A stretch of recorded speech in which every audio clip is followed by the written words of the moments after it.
सभी को नमस्कार। बीए थर्ड ईयर की क्लास में मैं doctor Reena Srivastava, associate professor, department of public administration, government college Sirohi. बच्चों, हमने इससे पूर्व की कक्षा में अपने पाठ्यक्रम पर चर्चा की थी और हमने देखा कि हमारे 2 प्रश्न पत्र हैं।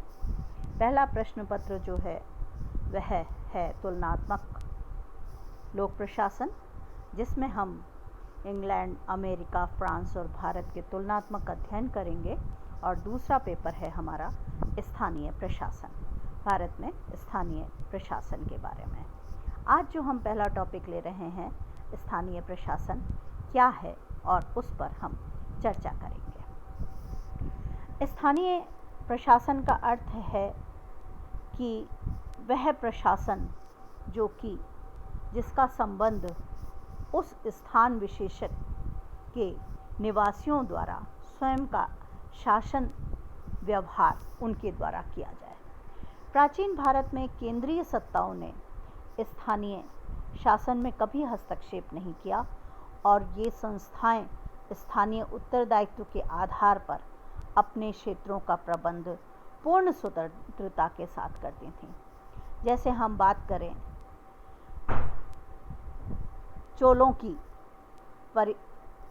जो प्रणाली थी, वर्यम प्रणाली, किंतु आधुनिक युग में अंग्रेजों द्वारा पंचायतों की भावना को नष्ट कर दिया गया।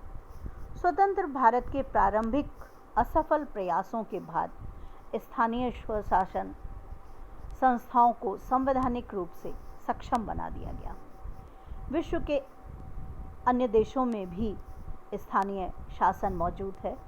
फ्रांस में इसे स्थानीय प्रशासन, अमेरिका में म्युनिसिपल कॉरपोरेशन और भारत में इसे स्थानीय शासन कहा जाता है।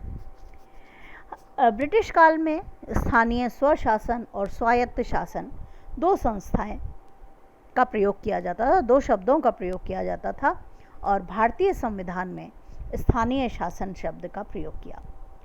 स्थानीय शासन जनता द्वारा अपने लिए किया जाने वाला स्वयं निर्देशित शासन है।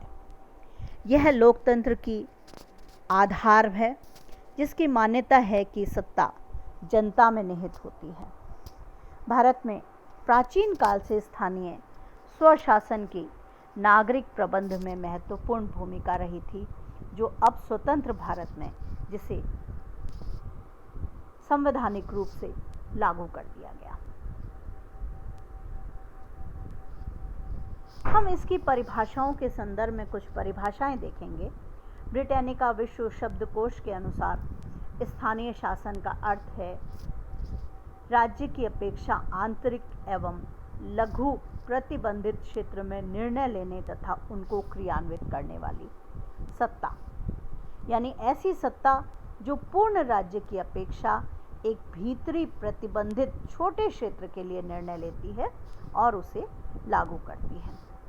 गिलक्राइस्ट की दृष्टि में हम देखें तो उन्होंने कहा कि स्थानीय संस्थाएं अधीन संस्थाएं हैं जिनमें सीमित क्षेत्र में कार्य करने की स्वतंत्रता होती है। फ्रेडरिक ने कहा कि स्वायत्त शासन स्थानीय समाज में शांति व्यवस्था बनाए रखती है, जो व्यवस्थापन के नियमों के द्वारा इस प्रकार से विनियमित होती हैं कि सरकार को सत्ता का उस समय प्रतिनिधित्व करे जबकि वह स्थानीय रूप से सक्रिय हो। जे फ्रेडरिक का मानना है कि स्थानीय स्वायत्त शासन स्थानीय समाज की प्रशासनिक व्यवस्था है, जो व्यवस्थापन के नियमों के द्वारा इस प्रकार से नियमित होती है कि सरकार को सत्ता का उस समय प्रतिनिधित्व करे जबकि वह है स्थानीय रूप से सक्रिय हो। कुछ और हम परिभाषाओं पर छोटी सी चर्चा करते हैं।